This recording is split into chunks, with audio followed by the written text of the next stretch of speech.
All right. Well, thank you everybody for joining us tonight. Or thank you if you're watching this later. I'm Liz Adams, and I'm one of the three school counselors here at the high school.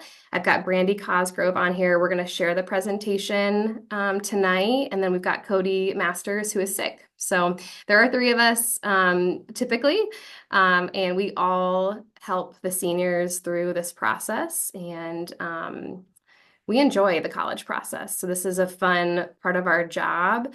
We enjoy talking to the kids about their futures and what they want to do. And we just find it to be a really exciting time for the kids, and it's a privilege to be a part of it. So with that, we're going to go over the same presentation that we gave to the seniors directly. So all of the seniors in any English class here at the high school, any senior English from CCP English in our building to SDL, British Literature, um, Modern History. I think I got all of them right.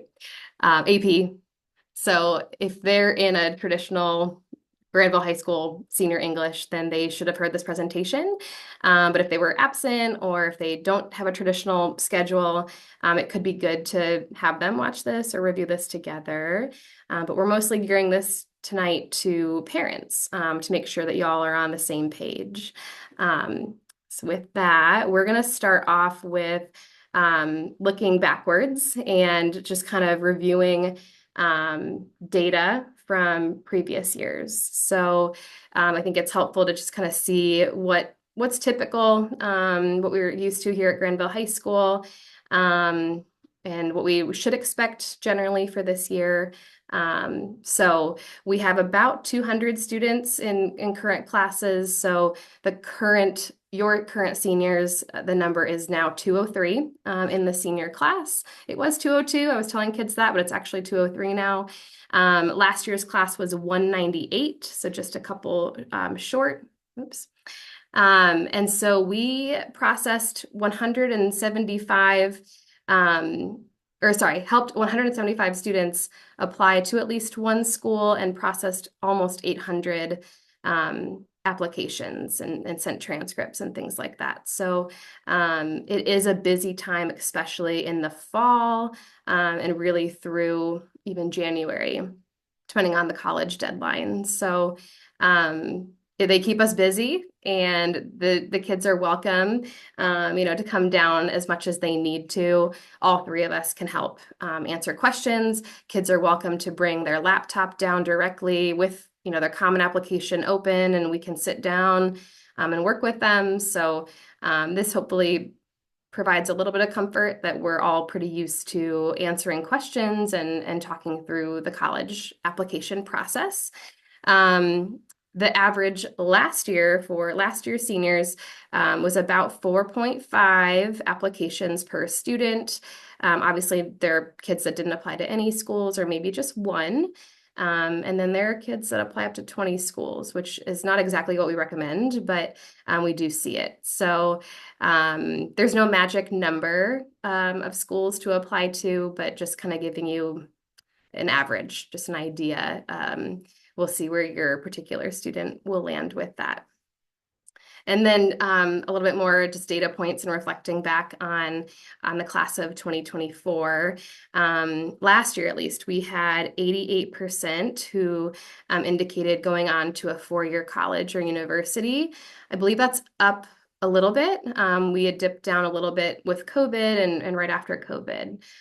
So that has increased. That does include a school like Ohio State Newark, as it is an institution where you can get a four-year degree, and they make it so easy to transition from Newark campus to main campus. So that is including that. But we also have students who we know don't plan to go to college, aren't sure if they would want to go to college for different reasons. So just a quick side note, while we assume you're on here tonight to talk about college, we do have students that might want to talk about job placements, taking a gap year, going into the military, other kinds of like apprenticeship things based on the type of job they hope to have. So we are happy to talk to your kid about those things and support them with whatever they might be deciding for after Granville High School. Okay, we are about to just jump into like how do you apply to college. So before we do that, just some other like review kinds of things and things that we've talked to them about from last year.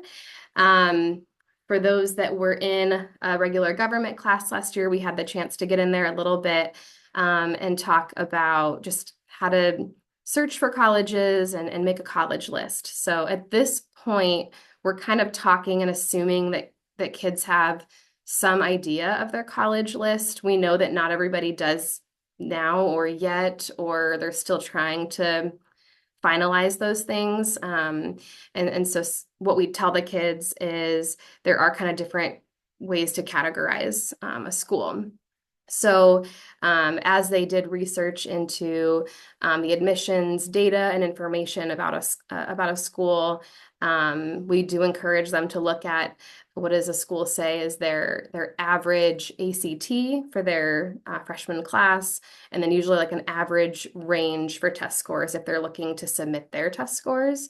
And so if they are above the average of that school, that could be, a likely school for them to get into, or they should feel like it's a good 50-50 shot or even really safe depending on the data and the school and the selectivity and all those things.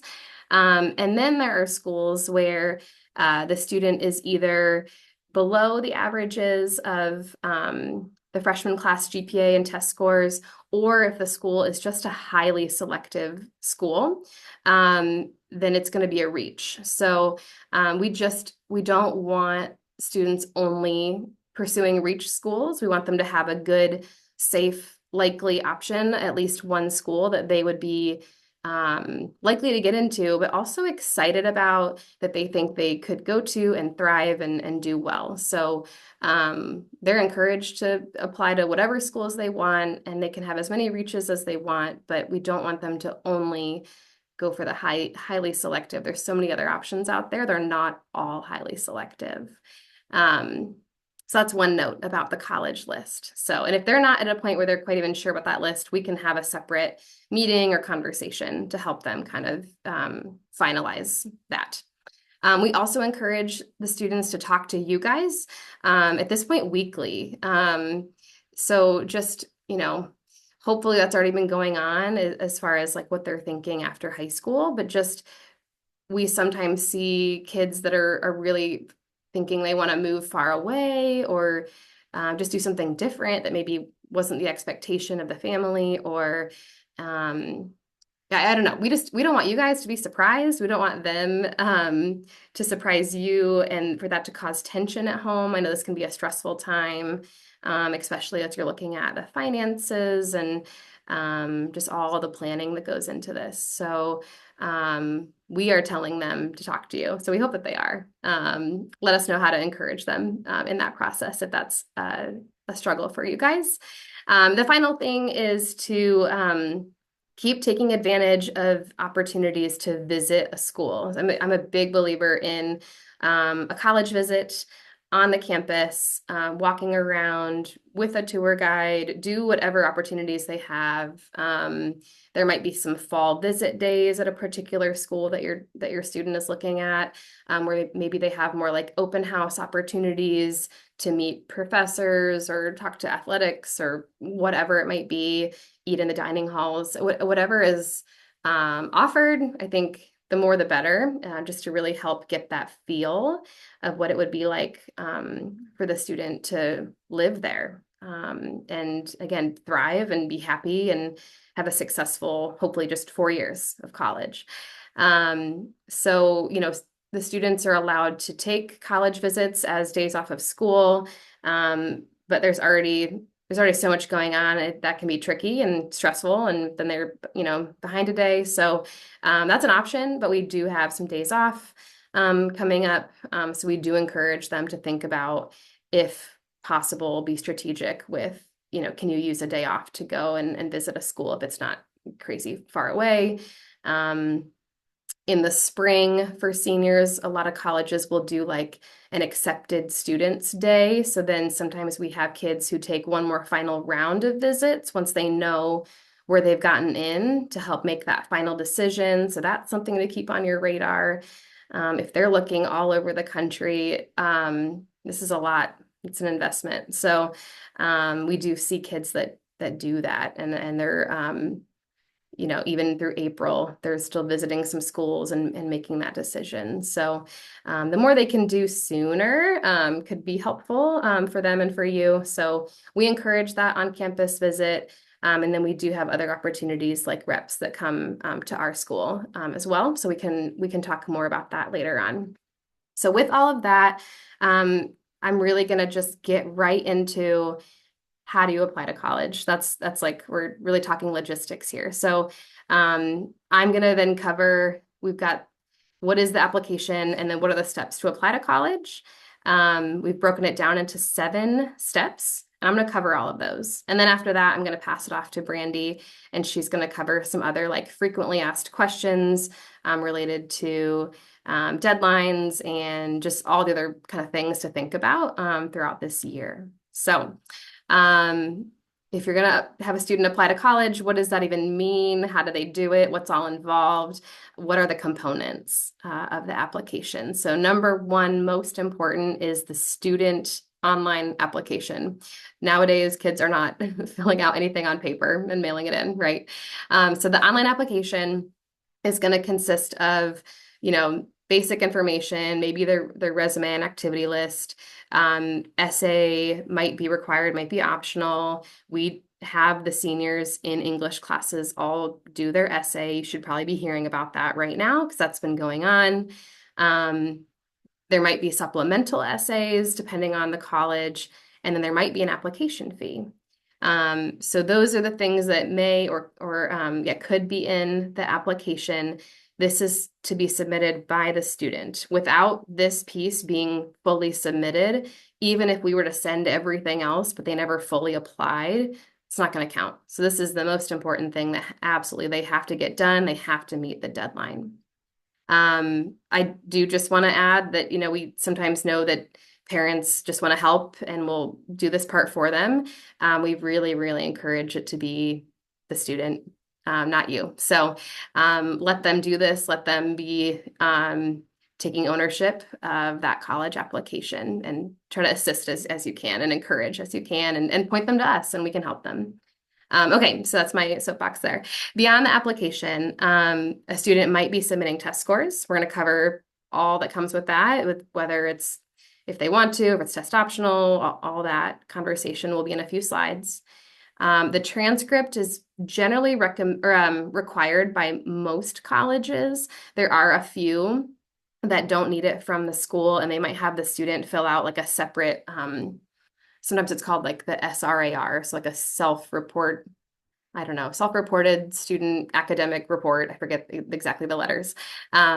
So either the student is self-reporting it or we're sending it on their behalf, or sometimes both. So we have a form in our office that they will fill out to request the transcript and any other documents.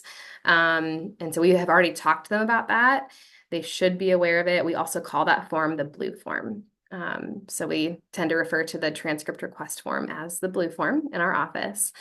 Moving on, the school profile. This is something that we, the school counselors, update each year. It's a 2-page document that just describes what is Granville High School. It just gives the context of what type of school we are, that we are a public high school, but that we're pretty rigorous in our academics, all of the offerings that we have. We really explain and try to just give context to our school.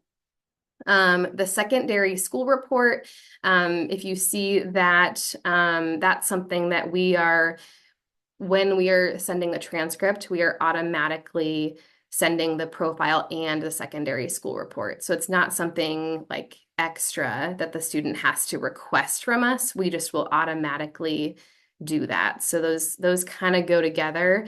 The secondary school report we fill out, and it's going to be a lot of information taken from the transcript, There's a couple little ratings that we do.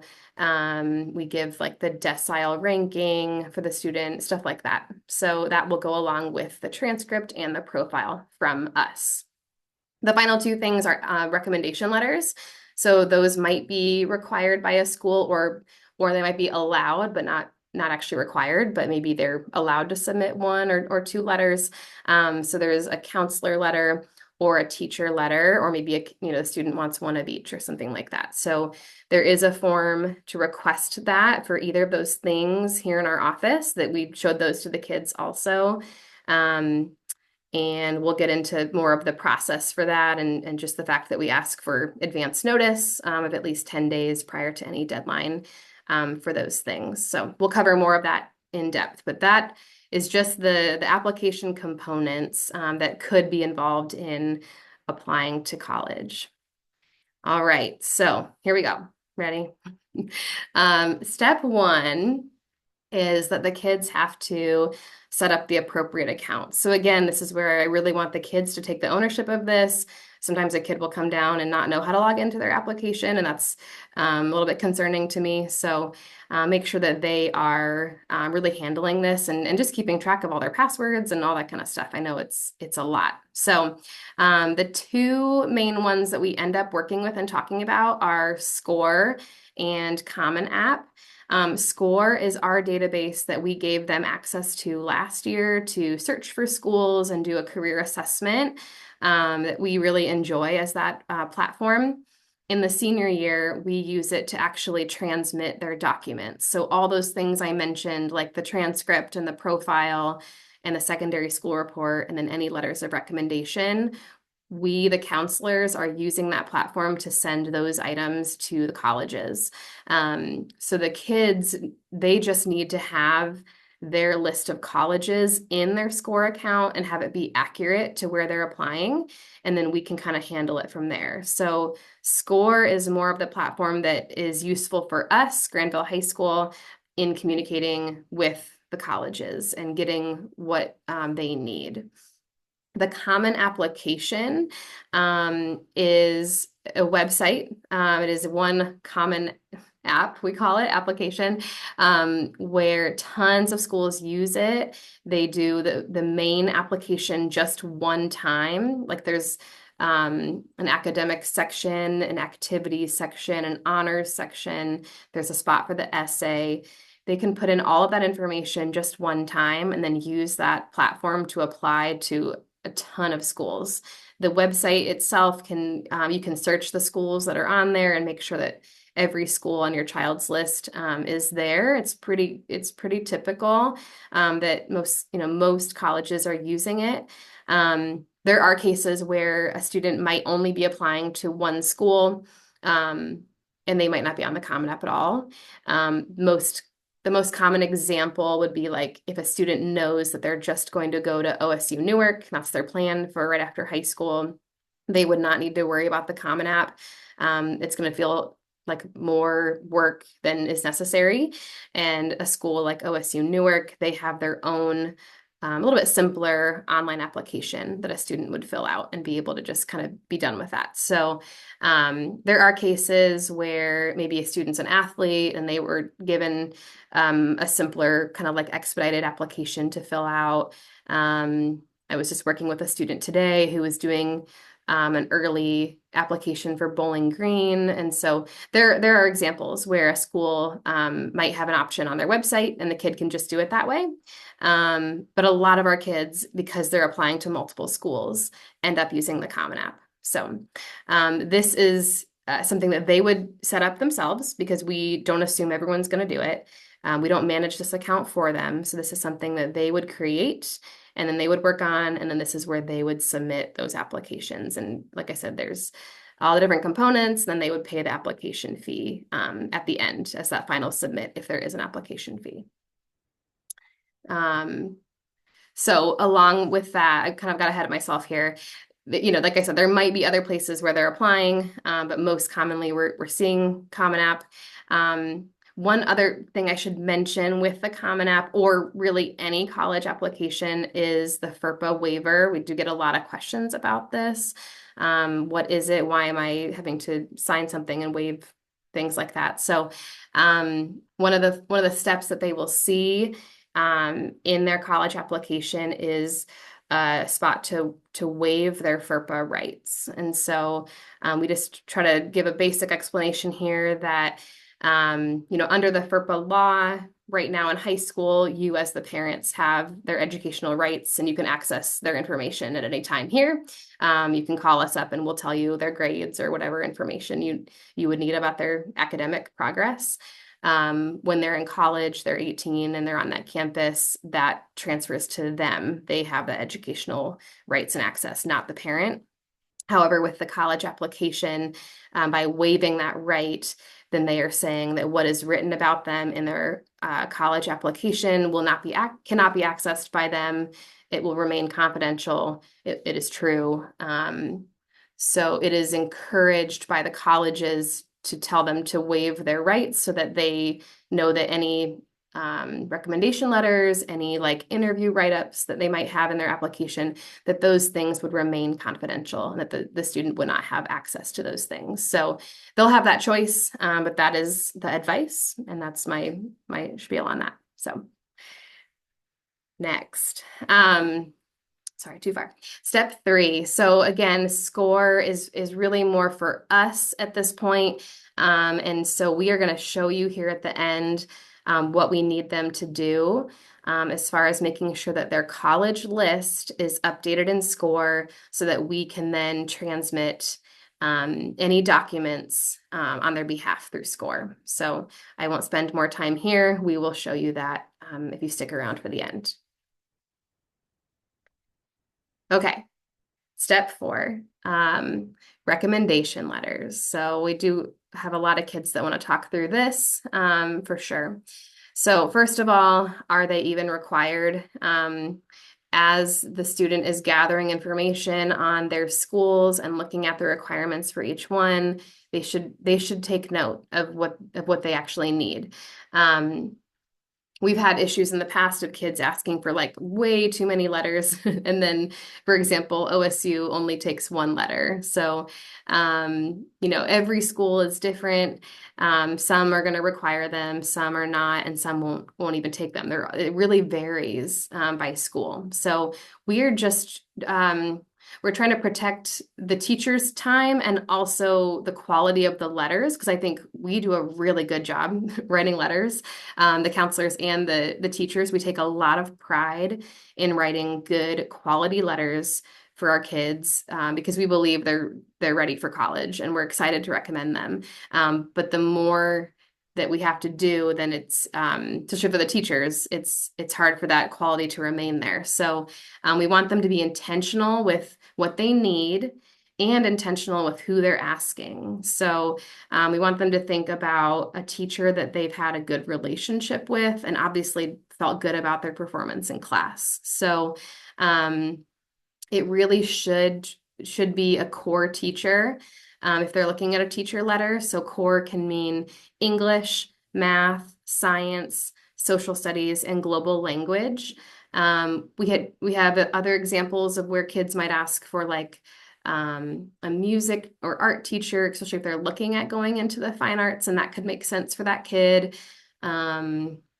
So there's other examples, but generally the advice would be if you're asking a teacher, it should be a core teacher. And there are some schools that might specify like in the junior year. So that comes up occasionally, something to just look for.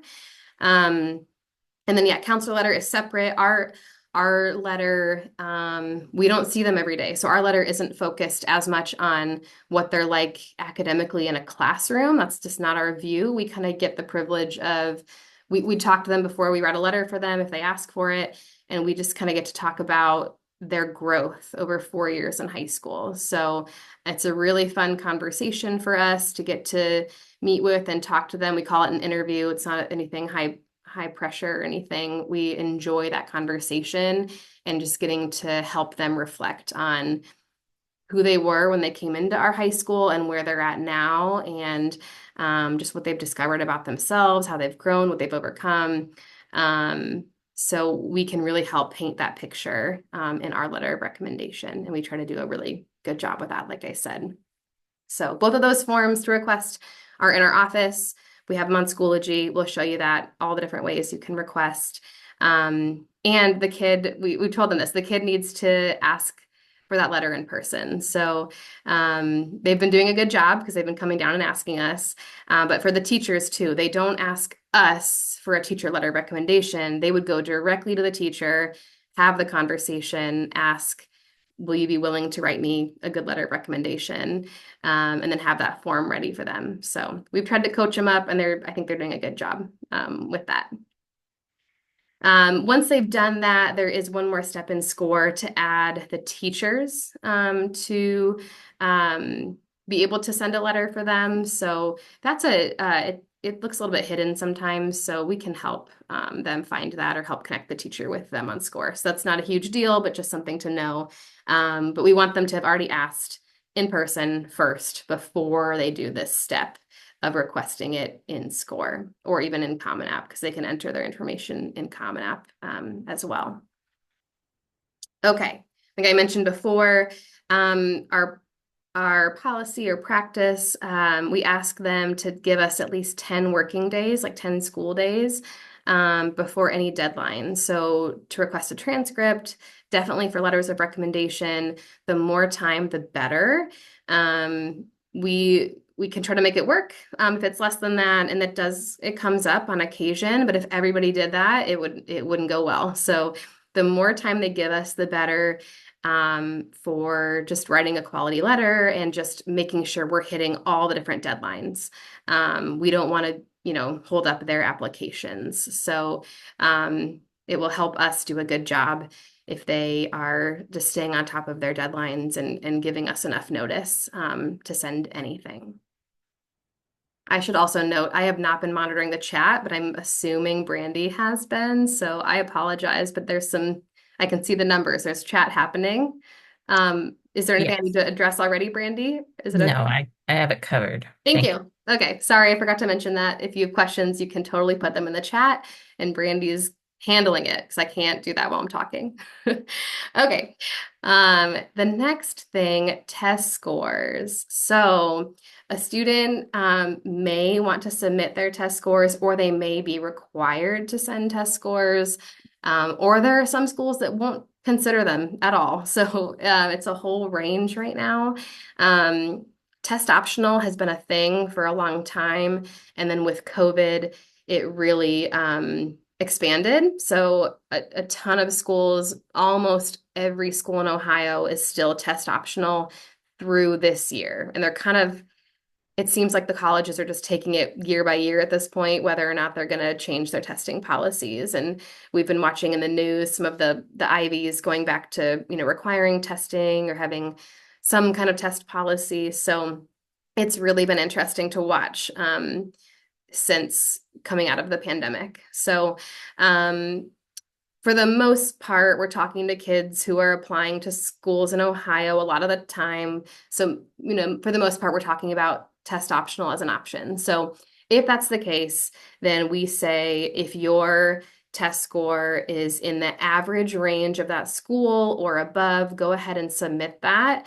And if you have the option not to, and if you're below, then we encourage you not to. So that's been our advice. And then if you have a school that requires it, you have to send it, and that it's just one piece of the application. So there are still opportunities to test in October. So we do have seniors that might be testing still, and that could be to their benefit if they are, whether it's for admission purposes or if they're trying to still increase chances of like scholarship opportunities. That might be a reason to consider retesting. Maybe they only did the ACT and they want to give the SAT a try. The SAT had a whole revamp last spring, so it's now shorter. It's only online. So, a kid might be surprised and maybe they'll do better on the SAT. So we have the yellow sheet listed there because we have our test dates here in our office, and we have given that out to kids too. So if they're still trying to wrap up testing, they can do that. and maybe they're done and over it at this point. So the final thing to say that it's on the screen, I just haven't talked about it, is that the kid will send the test scores themselves. We don't send those for a student. We do not assume that they want us to give test scores to a college because so many of our kids do utilize test optional. So with that, if they are going to send their if they need to or if they want to send test scores, they will do that by going on to the testing agency's website, logging in, requesting their scores to be sent, and then I believe both have a fee still that they have to pay to send to the different schools. So SAT is through College Board, and then ACT is its own ACT website. So they would go there and then choose what they want to have sent and make sure that they do that before the deadline also if they've indicated that they're going to send test scores. Common App gives the option to self-report also, and some colleges will take a self-report, like what they say their scores are, but not many. Some do that, but not many. So if the student is unsure of the test policy for a particular college, it should be pretty clear on the Common App. So once they're in Common App and they've added their colleges there, I think organizes it pretty nicely where they can click school by school, or they go through their dashboard and they can see all the requirements for each school, and that should all be pretty laid out. If not, there's a website called fairtest.org that will list every school that is test optional.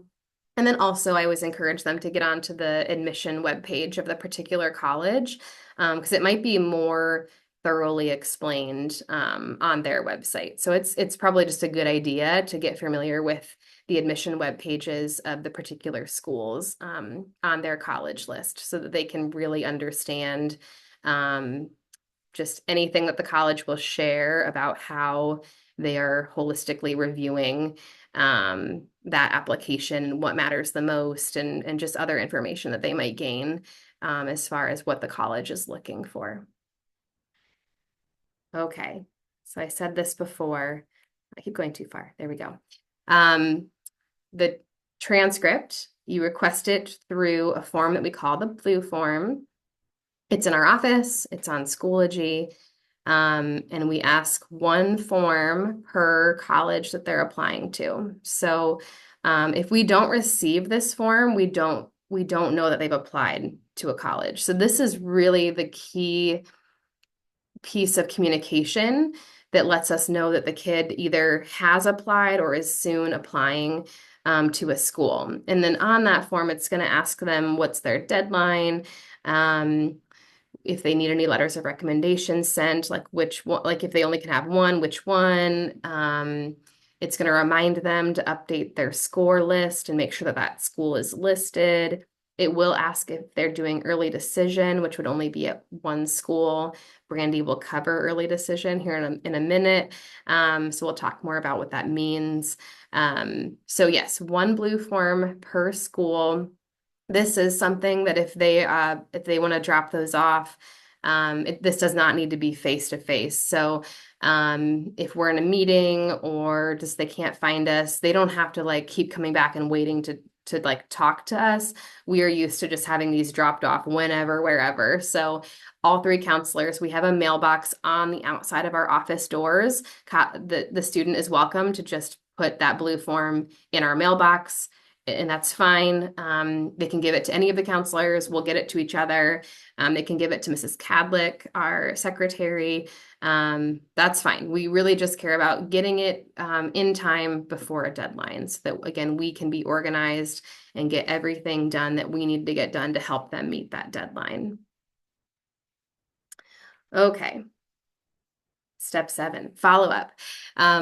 So we feel like we spend all this quality time with our seniors in the fall, and then sometimes then we kind of get into like scheduling season, and suddenly we're thinking about the eighth grade coming into high school and underclassmen things, and we just we lose touch for a little bit, and we don't always know what happens, and so we really enjoy this process, like we said, and so we love the students who follow up and keep us updated on like what happened, what were the outcomes, what do they still need. If there is somebody who is deferred or waitlisted, we can really talk through that further with them. So we like to know and we care and we're invested. So if they, just friendly reminders to like follow up with us and the teachers that wrote their letters of recommendation. I've heard that specific feedback that the teacher might not have them this year, so they might not see them on a regular basis, but they are also feeling invested and they would love to know the results of what the news is and where the student is planning to go. Okay, and then other things to know here, big note here on even though everything is online and in some ways it's like an instant process, there are a lot of ways it's still not instant. When we send documents, when they actually submit their application, there's still like a processing delay that happens from like when the college will update information to say that things have been received. I wish it was more instant. We've got a lot of, plenty of stressed out, anxious kids, and so it'd be really nice. But it is not instant. So usually once the student applies, within a little bit of time, they'll get an email from the school with access to a portal where they can then log in and check their status. So some colleges, it might be 1 to 2 weeks for that portal to fully be updated. Some it's been a little bit longer, but really it should be within like 1 or 2 weeks. So if things are still looking like they're missing after more than that, let us know. But if they're missing like the next day, that's normal because just the time it takes for them to download things and then like attach it to the right person and then like get their portal updated. I don't know, it's just a not instant process. So we want you to understand that there are some colleges, it seems, that it really feels not helpful to us. But the student will apply, and as soon as they apply, they'll like really quickly get emails about like things that are missing in like a really stressful kind of way. So sometimes it's like an automated process where like they're really quick to tell them what's missing when like we've actually already sent it. They just haven't gotten everything updated and like talking to the different systems. So please know that. But like I said, if it's been a long time, we want to know, and we can call the admissions office, we can send screenshots of things, we can help like rectify the situation if there's a technology glitch, which does happen on occasion. So yes, and then the other note here, just other things to know. We've got more kids doing like CCP classes and things like that. So they'll be able to indicate all of that in the Common App. That's going to be one of the questions that it'll ask about. The courses will be on their high school transcript, but they don't have to actually request the transcript from whatever university at this time in the admission process. That's going to come later once they know where they're actually going. So just something to note for right now. So okay, I am gonna stop talking. I'll keep clicking for Brandy, and I'm gonna let her take over for the second half. Thanks for hanging with us so far. Great job, Liz. My name is Brandy Cosgrove. I work with students' last names O through Z, but we've been hanging around our office a lot answering questions for anyone that comes in. So definitely send the students down. Again, this quick reminder of what we are not sending. Sometimes we always get a student who just assumed we sent it. And so we try to make it really clear that we don't send test scores. And there are some colleges that require it directly from the testing agency anyway. So let's get into some deadlines. Next slide, Mrs. Adams. So we wish there was a universal deadline with all the colleges, but every college can have their own deadlines ranging from rolling to early action, early decision, and then regular decision. So we just wanted to highlight quickly, we shared this with the students, but this is our favorite one. and I'm sure you saw my answer in the chat, but this is our favorite one. It's a non-binding application deadline, but the students will find out earlier than if they waited for regular decisions. So in the example right there, OSU's early action is also the priority scholarship consideration. So I told the students in class, it's not November 2nd, it's November 1st. All pieces and parts, not just their application, but they need all of the test scores, transcript, everything. And so if a school offers early action or a priority scholarship deadline, definitely encourage your students to try to work towards that goal. And you can see Cincinnati's is December 1st. Early decision is the binding one. Many, or maybe some of you that have been on some college visits with your students during their junior year over the summer, you heard about some of these application deadlines. This is the one that is saying if this is their number one school, hands down, if they get accepted, they're definitely going. And the reason students would apply early decision would be that maybe it's a 50-50 school for them based off of their GPA, test score, or whatever the college might be looking for in a student. And so, or it's a reach school for them. And so for the admissions office, if they know that the student will enroll if accepted, that's really good information for them because they're trying to meet a certain goal. And every goal for each college is different. And even year by year, it's different. But sometimes, not all the time, but sometimes the early decision admission rate is better for people that are committing as compared to the other application deadlines. So definitely something to talk about because you won't know the financial aid package.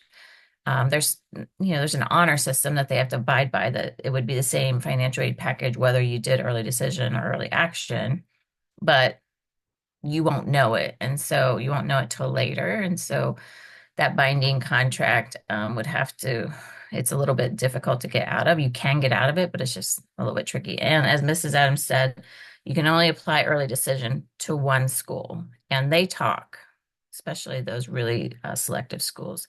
And so if they find out that you applied early decision somewhere else, it doesn't go well for the student. It's never happened. I've been here. This is my 22nd year. I've never heard of one of our students applying to two schools early decision. Now, keep in mind, you can apply to as many schools as early action, so that's fine. It's just the early decision binding contract. All right, so we just encourage students to really take some time to think about, first, they have to kind of have a list that they're working with, and then go and research each college to determine which their deadline is. And as Mrs. Adams said, maybe in the Common App, it even shows you those deadlines. So the student may be able to map it out easier. And even in SCORE, whenever a student adds a college to the colleges they're applying to, they have to indicate whether they use the Common App, which application deadline they're using. And so the college will populate on that screen with what deadlines they have. But the main thing is kind of map out and then start working on the application for that first deadline. And once you get like an application under your belt, then the kids know what to do and it goes quick from there. And then they start applying to multiple schools. Honors program. This is really helpful to understand that many colleges have an honors program. And again, it's not a universal law. What is the application requirements for that, and or if you even apply. So for Ohio State, you just say that you want to be considered for the honors program. With other schools, you actually have to apply, and that deadline comes quick. So not only are students trying to pay attention to an application deadline with the different colleges they're looking at, if any of them want to try to apply to an honors program, that deadline can be kind of right in the same timeline of the fall.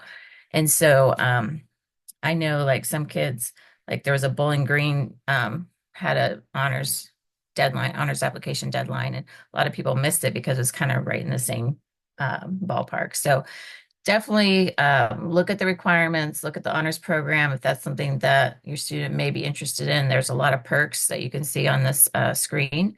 So it would definitely be worth the time. Doesn't mean they'll get in or even if they want to do it, but it is something to consider and at least know your options. Next. sports in college, we explained to them that Division One and Two will need, if they're looking at it or considering Division One and Two, they will have to register with the NCAA. I think it costs about $90, and that's the only way. Like once a student registers with the NCAA, then it populates into a portal, and we have an account with NCAA. So then that's where we upload a transcript would be in that portal. And Mr. Masters is in charge of that. So if a student is looking at that and they need to have their transcript in, he can do that. And then at the end of senior year, when students graduate, he'll put in the final transcripts of everyone's name that's in that portal. Division three does not need to have, is not part of needing to be in the eligibility center, and then NCAA, oh wait, sorry. I'm sorry, NAIA doesn't have it either. So next.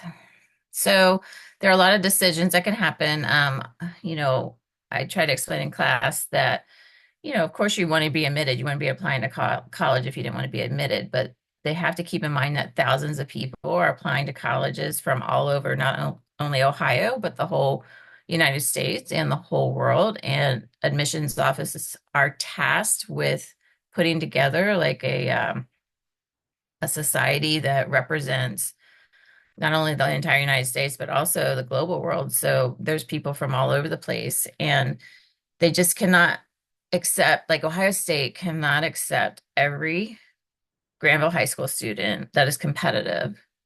They can't accept them all because they can't have it just be a central Ohio State campus. They are accepting people from all over the place. And so even though maybe if some of you went to Ohio State, the admission rate has become very competitive. We talked to someone yesterday. Liz and I went to a college admissions conference yesterday, and the average ACT is a 29.5, and they're really pushing towards 30. And so that's really important information that if your child like got a score of 28, which is great, we would say not to submit that.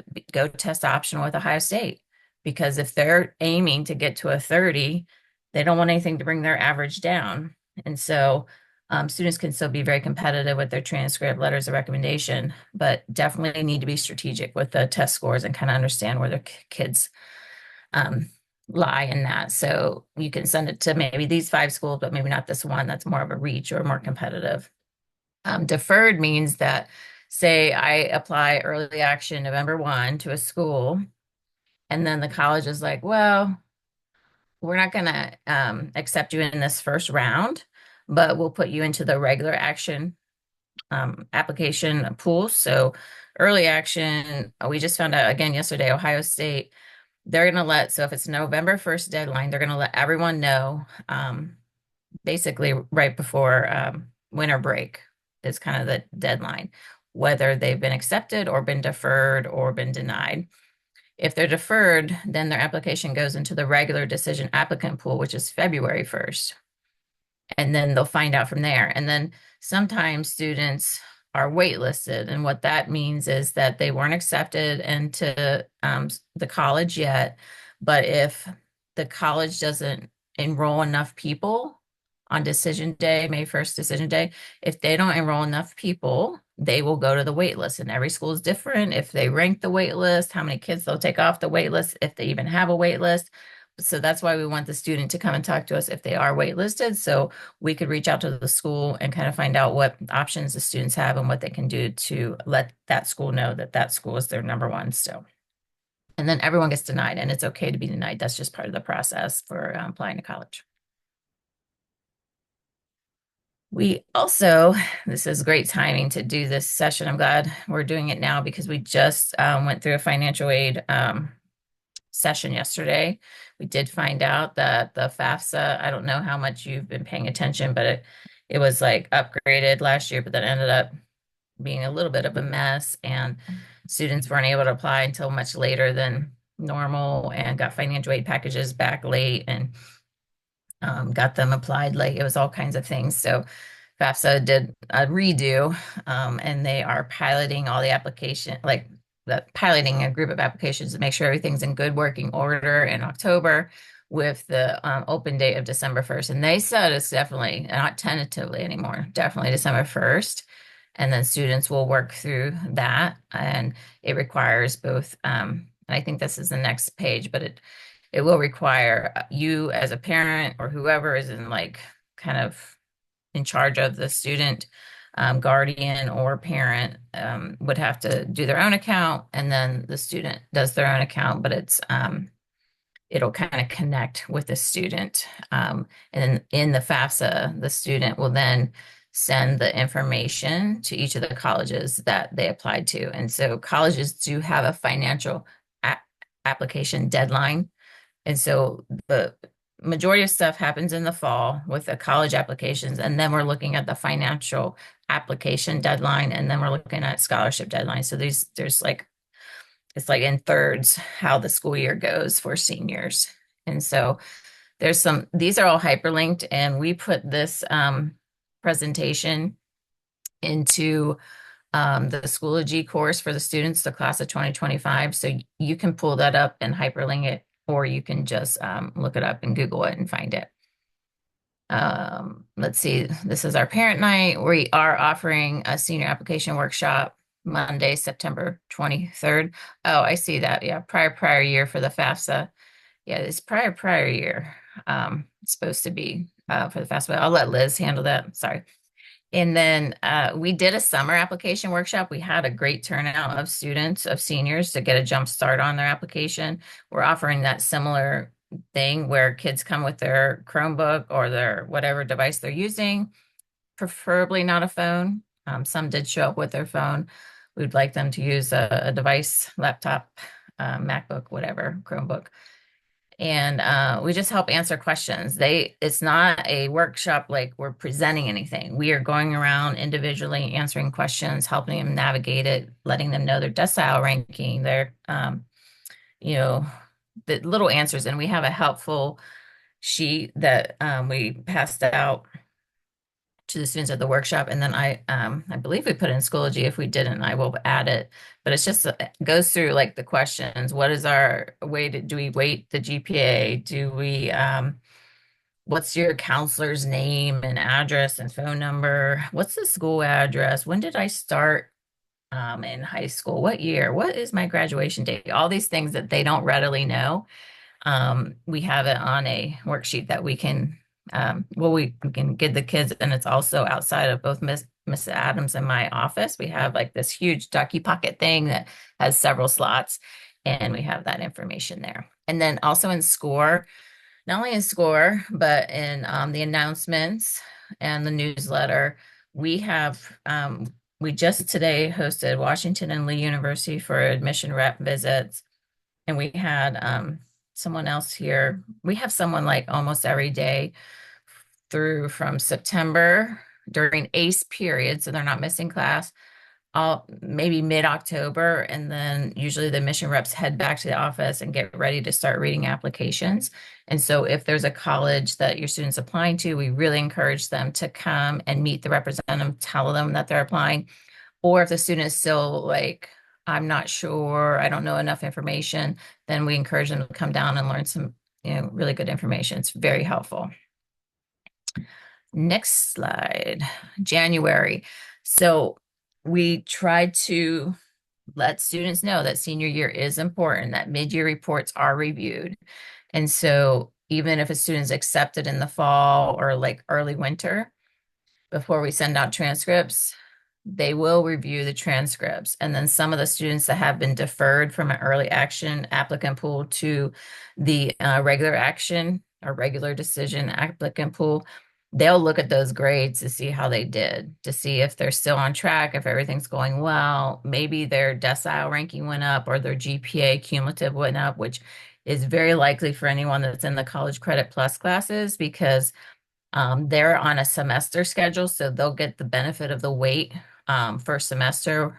And so the GPA could potentially go up depending on how things go. But we will send those automatically to every school that a student has applied to, so students don't have to request that from us.